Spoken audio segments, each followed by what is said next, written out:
Well, good morning. I'm Dr. Martin Krautter, preacher from Grace Baptist Church, and here I stand. I'm going to call our church today the Ailing Horse Ranch. It's the Ailing Horse, or maybe the Broken Wheel Ranch. Anyway, I'm dealing with this tooth extraction, and the swelling has gone down, but it's still there, and I just can't help but to feel like we're the Ailing Horse Ranch. So anyway, we're Grace Baptist Church in Deer Lodge. Today's devotional is taken from Sunday, May 5th. And this devotional today reminds us of good old Esther and how she stood up for her people and wasn't afraid of even death because of her burden to not see her people destroyed.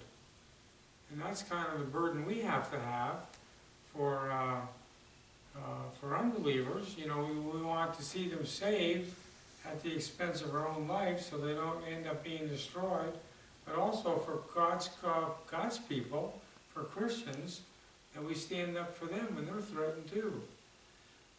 So Esther's burden is our burden, is the title for today's devotional. How can I endure to see the evil that shall come unto my people? Or how can I endure to see the destruction of my kindred? She just couldn't tolerate it. She had to speak up. The saddest hour Christians shall ever know will be that tragic day when they bury when you bury one of your lost loved ones, and the realization grips your heart that they are gone to hell forever. May God spare you that heartbreak. Esther could have said, "What can I do? I'm only a young woman in the midst of 127 provinces." She could have let her people be destroyed, but she didn't. No. It is often said, one plus God is a majority. Consider Moses and God plus God. Consider Gideon plus God. Andrew plus God. You plus God. You didn't allow fear, timidity, or lack of training to stifle. She didn't allow fear, timidity, or lack of training to stifle her inward urge to do something about the terrible plight of her people.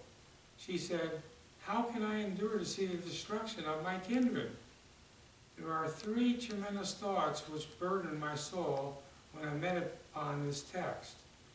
The condition of our lost loved ones, the concern we should experience in our hearts, and the commitment we should make in order to keep them out of hell.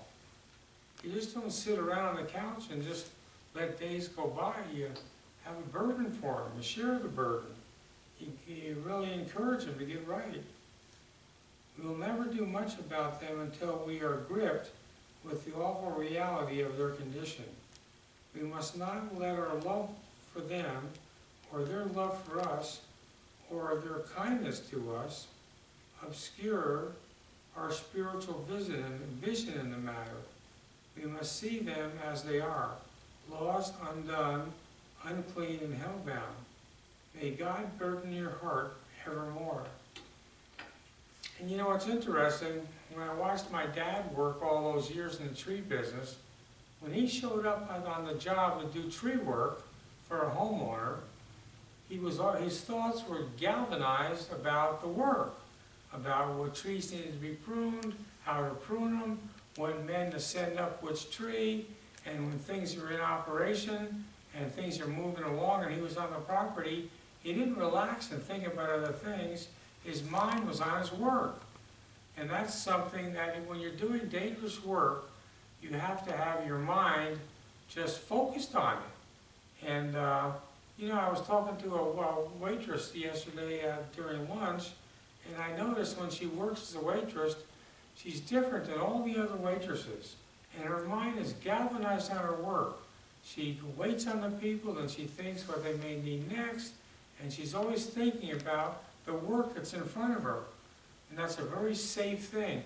Military people that are involved with hazardous things like, the bomb squad or the SEAL team that goes in to liberate hostages.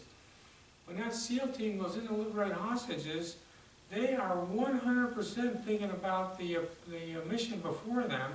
Their mind is not wandering. And that's what people do that are involved with hazardous work. They're galvanized on their work, and they think about it, and they think, how can I do this better? What can I do next? And they're all about the job at hand. But when you have a loved one that's on their way to hell, you need to be thinking about them, just like Esther did. And how can I reach out? How can I help the situation? Should I go before the king? Or what should I do next? And when you study Esther's life and her burden that she had for her people to see them rescued, you can see she was all about that task. And as Christians, we need to enjoy our day. We need to go fishing when we have opportunity. We need to do relaxing things like go for a walk in the park. But in the back of our mind, we need to constantly be thinking about our loved ones, how they go to heaven, or if they aren't going to heaven, how can I help them grow, or how can I better their spiritual life? What can I suggest that will help them in their work? You know, and it goes. So if you have someone that's running for Congress, for example, think about how you can help them. What can you share with them that they may be able to put in a talk or other things? But to have a burden for people is the idea here with this devotional today. And then by doing so, you'll be making your life count. You'll be awake. You'll be sober-minded. You won't be high-minded. You'll be humble and doing what you can. And you'll be making a difference, and your life will count.